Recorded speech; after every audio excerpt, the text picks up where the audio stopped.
السلام عليكم، شخباركم؟ لاباس عليكم؟ اليوم ان شاء الله غنقسم معكم هذا الخبز ديال الشعير اولا المحراج اللي تيجي ممتاز، تيجي هائل بطريقه اللي بسيطه وتيجي جد رائع. بقاو في لا فيديو حتى الاخير وشوفوا الطريقه والمقادير في نفس الوقت. بسم الله على بركه الله. غادي نبداو الطريقه والمقادير في نفس الوقت. عندي هنا الدقيق ديال الشعير، الطحين ديال الشعير. زدت عندي هنايا زلافه ديال الطحين ديال الشعير اللي مغربله بطبيعه الحال. ضفت ليها جوج زلايف ديال الدقيق.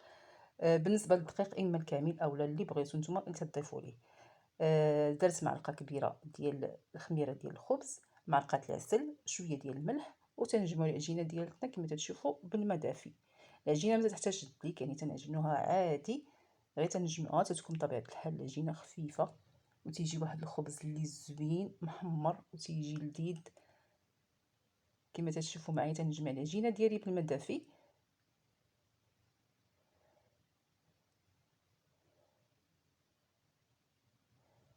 غادي نستمر في العجين ديالي حتى نكمل وغادي نوريكم القوام اللي خصها تكون عليه هاد العجينه هادي. بطبيعه الحال ما تقصحوش العجينه، خصها تكون خفيفه.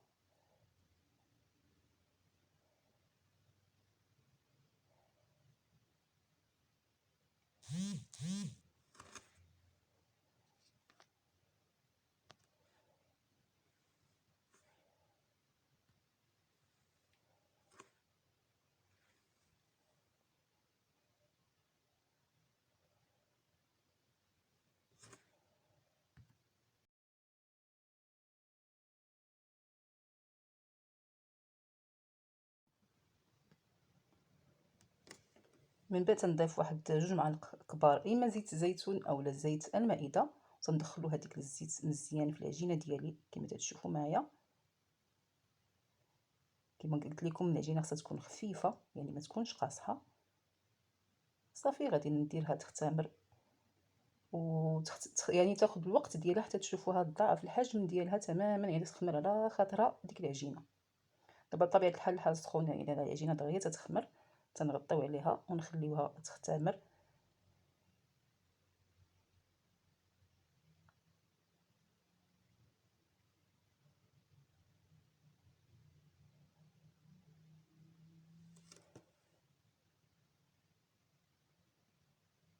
صافي تنغطيوها تنخليوها في واحد الاناء تتخمر.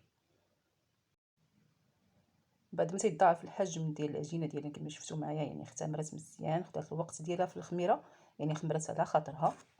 غادي نحيد منها داك الهواء الزائد في العجين ونشكلوها على الشكل القياس اللي بغيتو، يعني اما خبيزات صغيورين اولا خبيزات كبار. انا اختاريتهم هكا متوسطين تيجيو هائلين. قياس كما قلت لكم كيف ما بغيتو. نكوروهم بطبيعه الحال يدينا تنقيسوهم بشويه ديال الماء باش ما تلصقيناش العجينه في يدينا.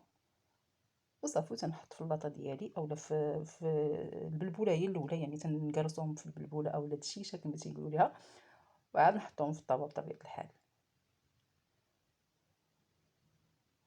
بطبيعه الحال البلبوله اللي غتقرصوا بها العجينه ديالكم خصها تكون بلبوله رقيقه ماشي البلبوله الغليظه، يعني حاولوا تاخذوا ديك البلبوله تكون رقيقه وتتقرصوا بها هذوك الخبيزات ديالكم. تنستمر حتى نسالي الكميه اللي عندي.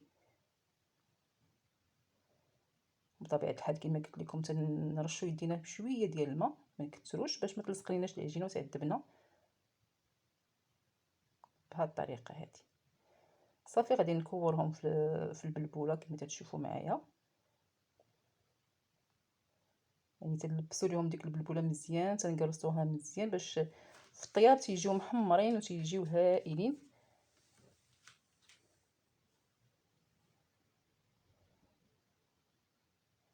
صافي تنحط في الطاوه ديالي اولا اللاطه ديالي كما تشوفوا معايا. ممكن بالنسبه للطابه الا ما عندكمش بابي كويسون تدهنوها بشويه ديال الزيت باش العجين باش هذيك الخبيزات ما يلصقوش لكم في الطاوه. هذه بطبيعه الحال نصيحه مهمه، ما تجيوش وتحطوا هكاك مباشره، لا. صافي فاش تنسالي الكراس ديال الخبيزات ديالي تنحاول نضغط عليهم غير واحد شويه صافي ونخليهم يخمروا مره اخرى، غير واحد شويه ما تقرصوش بزاف باش ما يجيش رقيق. الا جا رقيق تيجي قاصح ما تيجيش زوين.